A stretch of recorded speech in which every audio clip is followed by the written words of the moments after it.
Durante uma entrevista concedida por videoconferência e transmitida por suas redes sociais, o presidente Jair Bolsonaro relatou como o preço dos combustíveis ainda é impactado pelos desastres das gestões petistas.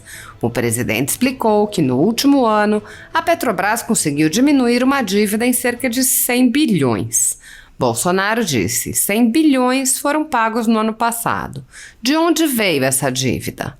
A Petrobras foi completamente aparelhada. Os governos do PT entregaram a Petrobras para partidos políticos. Entraram lá para fazer caixa, não somente eleitoral, mas dinheiro para si. Com esses desmandos, muita coisa deixou de ser feita na Petrobras, como os investimentos. Isso se reflete na ponta da linha no preço do combustível. O presidente ironizou as declarações de que o ex-presidente Lula seria inocente. Bolsonaro disse: só no ano passado foram 6 bilhões recuperados em cima de acordos de leniência, acordos com a justiça e dinheiro devolvido por meio de delação premiada. Um diretor da Petrobras devolveu 100 milhões de dólares. Ele não inventou isso. Ele tinha roubado muito mais do que isso para alguém, para quem o colocou lá. O governo do PT anunciou a feitura de 3 refinarias e não foram para a frente. A dívida para isso tudo está na casa dos 90 bilhões de reais. Bolsonaro comparou a forma de agir do governo federal com a dos governadores, apontando que alguns trabalham para o povo, mas outros só se preocupam em aumentar a arrecadação. O presidente disse: o governador de São Paulo agora teve um aumento médio do IPVA do carro de 22%. O que o governador Zema de Minas fez? Conseguiu congelar o valor do IPVA de 2021 para 2022. Muita gente, quando chega ao governo, se acomoda. Fica apenas de olho no que pode arrecadar. Muitos aumentaram o ICMS para os combustíveis. O avanço constante e crescente de medidas restritivas arbitrárias impostas por governadores e prefeitos a pretexto de combater a pandemia é um dos sinais de que no Brasil os cidadãos não vivem em uma democracia. Para um grupo de pessoas e empresas, a tirania ganha contornos de implacável perseguição política e ideológica, e esse grupo marcado vem sendo perseguido com medidas arbitrárias como prisões políticas, buscas e apreensões, censura, bloqueio de redes sociais e confiscos. A Folha Política, que já teve todos os seus equipamentos apreendidos a mando de Alexandre de Moraes, atualmente tem toda a sua renda confiscada a mando do ministro Luiz Felipe Salomão, ex-corregedor do Tribunal Superior Eleitoral, em decisão aplaudida pelo ministro Luiz Roberto Barroso, do STF e do TSE. Segundo a velha imprensa, que participa ativamente dos inquéritos, a intenção é impedir o funcionamento da empresa, privando-a de sua fonte de renda. Se você apoia o trabalho da Folha Política e pode ajudar a impedir o fechamento do jornal, doe qualquer valor pelo Pix usando o QR Code que está visível na tela ou o código ajude@folhapolitica.org. Caso não utilize Pix, há a opção de transferência bancária para a conta da empresa Raposo Fernandes, disponível na descrição deste vídeo e no comentário fixado no topo. Há quase 10 anos, a Folha Política vem enfrentando a espiral do silêncio imposta pelo cartel midiático e trazendo os fatos da política brasileira. Pix ajude@folhapolitica.org. Assista. Primeiro, a dívida não são em milhões, são em bilhões. De 160 bi para 60 bilhões. Então, 100 bilhões foram pagos o ano passado. De onde veio essa dívida? Você deve se lembrar, a Petrobras foi completamente aparelhada. Os governos do PT entregou a Petrobras para partidos políticos. O pessoal entrou lá para fazer realmente caixa para si, né? Não é apenas caixa eleitoral, caixa é dinheiro para si. Muita gente se enriquecendo na Petrobras. Então, em cima desses desmandos, muita coisa deixa de acontecer na Petrobras, como um investimento. Isso reflete na ponta da linha no preço do combustível. Só o ano passado foram 6 bilhões recuperados em cima de acordos de leniência, acordos com a justiça, né? E bem como dinheiro devolvido via delação premiada. Ninguém vai devolver. Um dos diretores da Petrobras devolveu 100 milhões de dólares para se livrar de uma cadeia ou para ter uma pena menor. Ele não inventou 100 milhões, ele tinha roubado muito mais do que isso para alguém, não era para ele, né? Era para quem o colocou lá. Então esse é o retrato da Petrobras.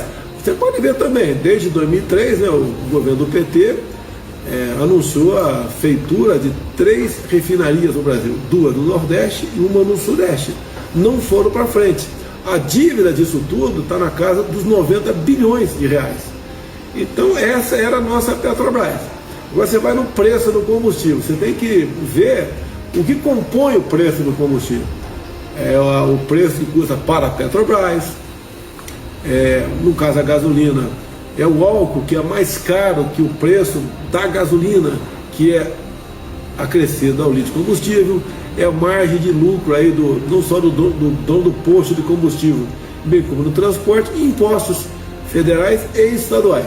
O imposto federal, no caso, da gasolina, está na casa dos 69 centavos, é o mesmo valor desde janeiro de 2019, quando eu assumi. Já o ICMS, mais que dobrou o valor nominal de 2019 para agora.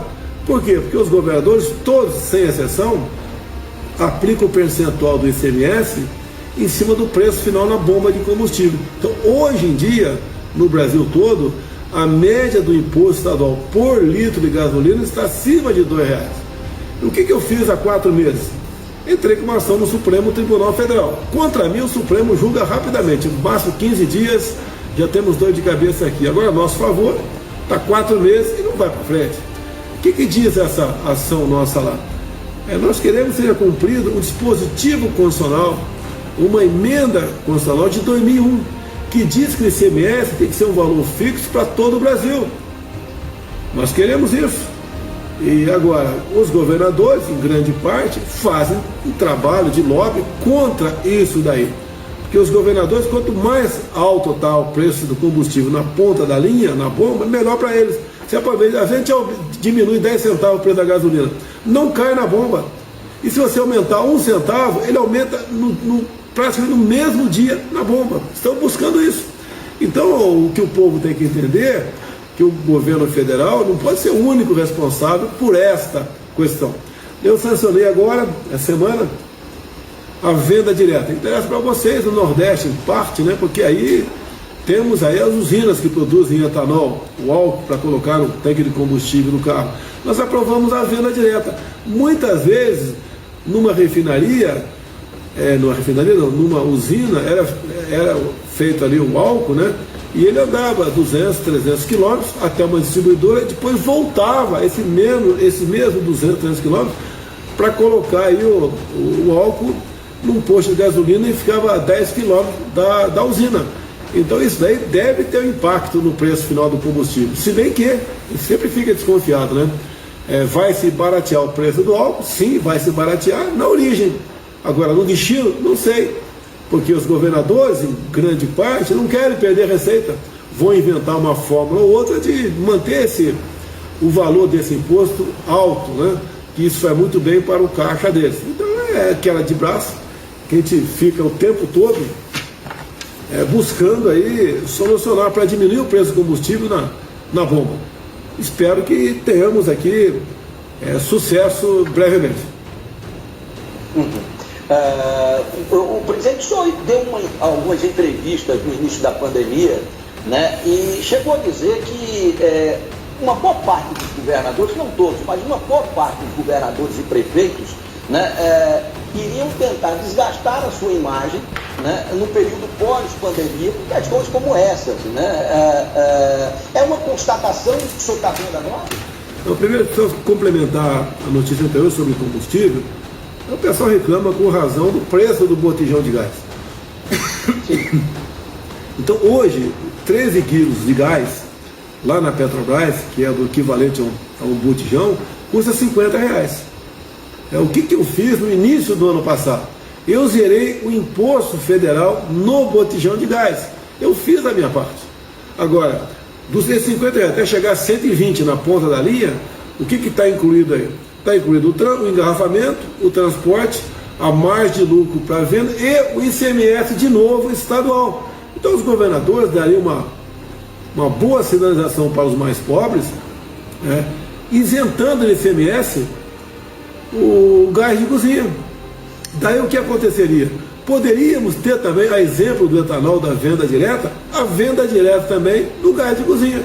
Poderiam os condomínios, né, periodicamente, tomar a decisão de um caminhão com bojão vazio e trocar por botijões cheios.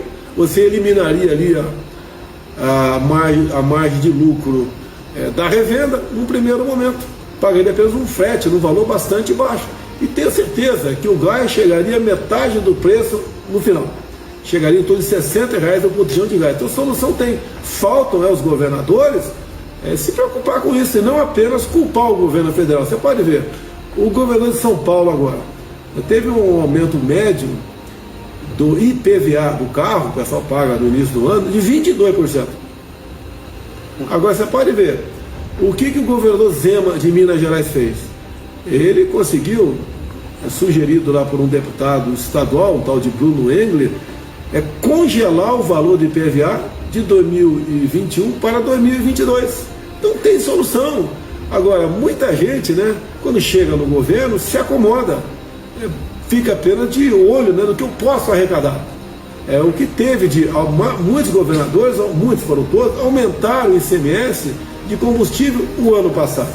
Então isso tudo aconteceu.